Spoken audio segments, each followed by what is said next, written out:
Good day, my name is Emily Fabillon, together with my group mates, Mr. Gilbert Perez, Miss Mariel Tabubo, Miss Antigone Bambao, Miss Emilo Nasita, and Mr. John Martin Precioso.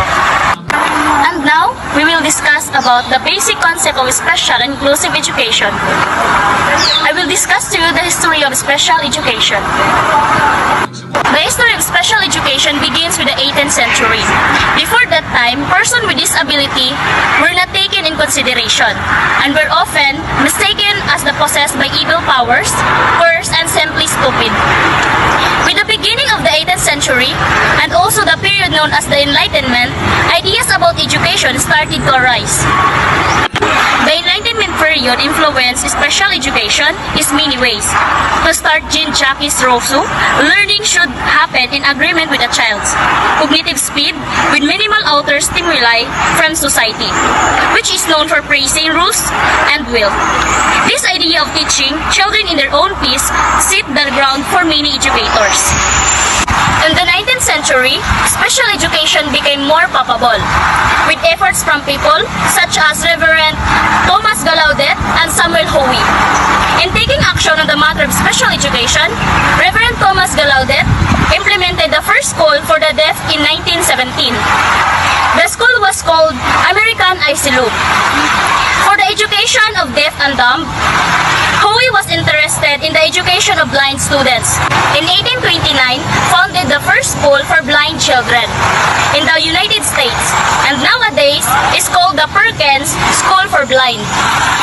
Howe also was the founder of Massachusetts School for Idiotic and Feeble-Minded in 1848. The 20th century is characterized by the implementation of laws to assure that people with disability would have their rights to education granted. In 1922, the Council of Exceptional Children, or CAC, was founded by Elizabeth Farrell. This council plays an important role in providing laws to protect those with disability.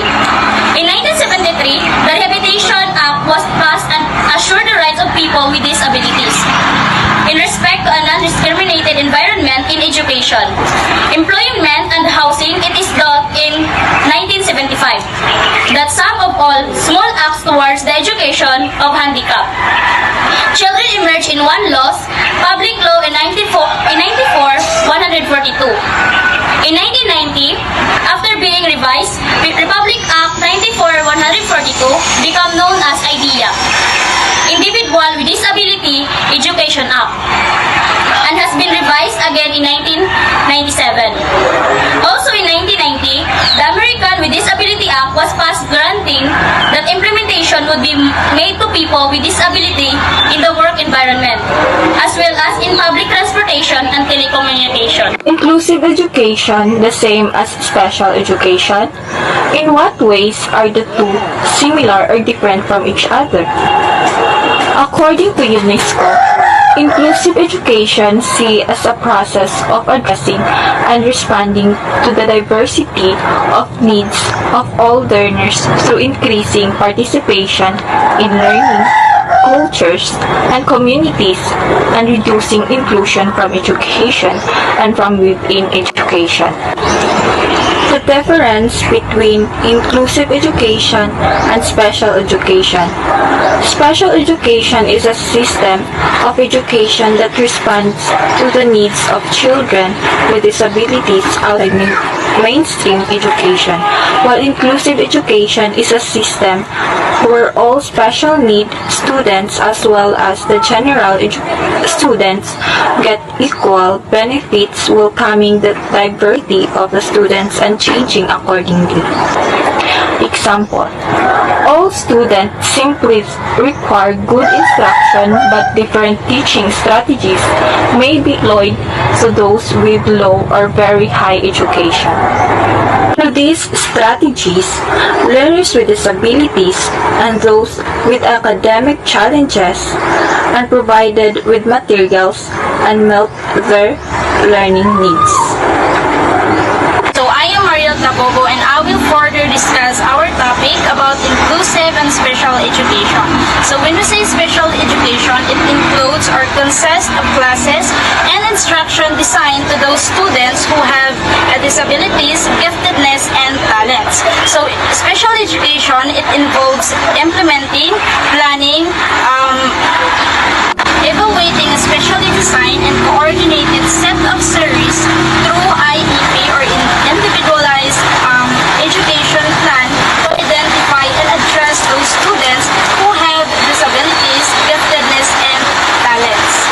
In making education inclusive, teacher must use an accommodation and modification strategies.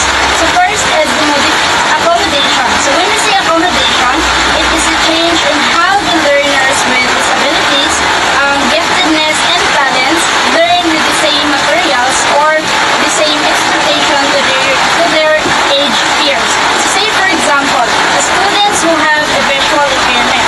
So as a teacher, we need to use an accommodation strategies, or we need to give them a audiobooks or a highlighted materials that will enable them to understand and learn.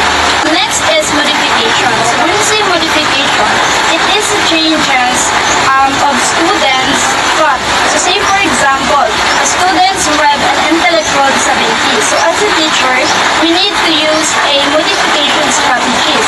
So say for example, in mathematics.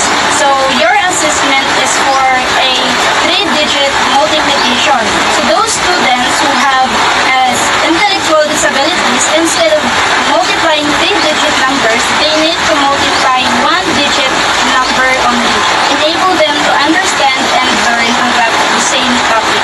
Triangle Martin Inclusive, along with the ICT and spread other related concepts of special education include mainstreaming and integration. First, what is mainstreaming? Mainstreaming is the practice of educating students with learning challenges in regular classes in the less restrictive environment based on their skills. Example, placement of students in regular class based on the admission test. The second is integration. According to Frank Lee, it refers to the creation of spaces such as regular classroom, special education classroom, or whole classrooms. Example is placement in the higher class, one or more activities. So I am Robert Flores.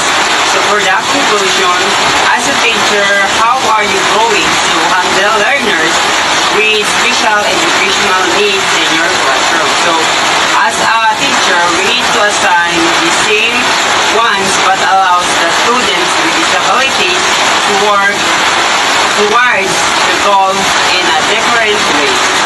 So I am Anjibon Rombao. So how do teacher deal with student with special needs? So teacher who work with special needs student work with us with patient and understanding individual student specific needs. So they use a variety of techniques such as different instruction and communication.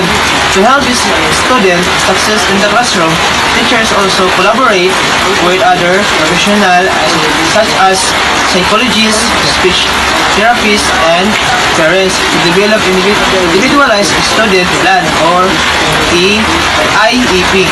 So the goal is to provide a supportive and inclusive environment in which special needs students can reach their full potential. So as a special teacher, how can I deal with my students or with special needs? So first is get to know your student with special needs and their individual strength, weaknesses, and needs. So this is important because every student is different. So second is create individualized education plans, IEP for each student with special needs, and collaborate with other professionals to ensure that IEP is being implemented effective. So if we say an IEP is personal education plan created for special student with special needs to meet their individualized learning needs. So it involves collaboration with teachers, parents, and other professionals to ensure its effective implementation and support the student education. Plus is modify instruction methods and materials to meet the needs of student with special needs. So to meet the needs of student with special needs is instructions, methods, and materials should be adapted to their individual learning styles and abilities.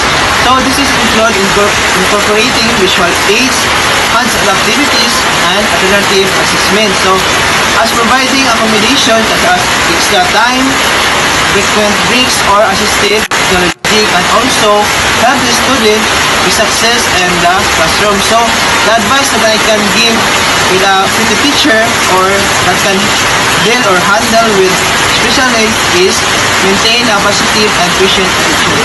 Thank you.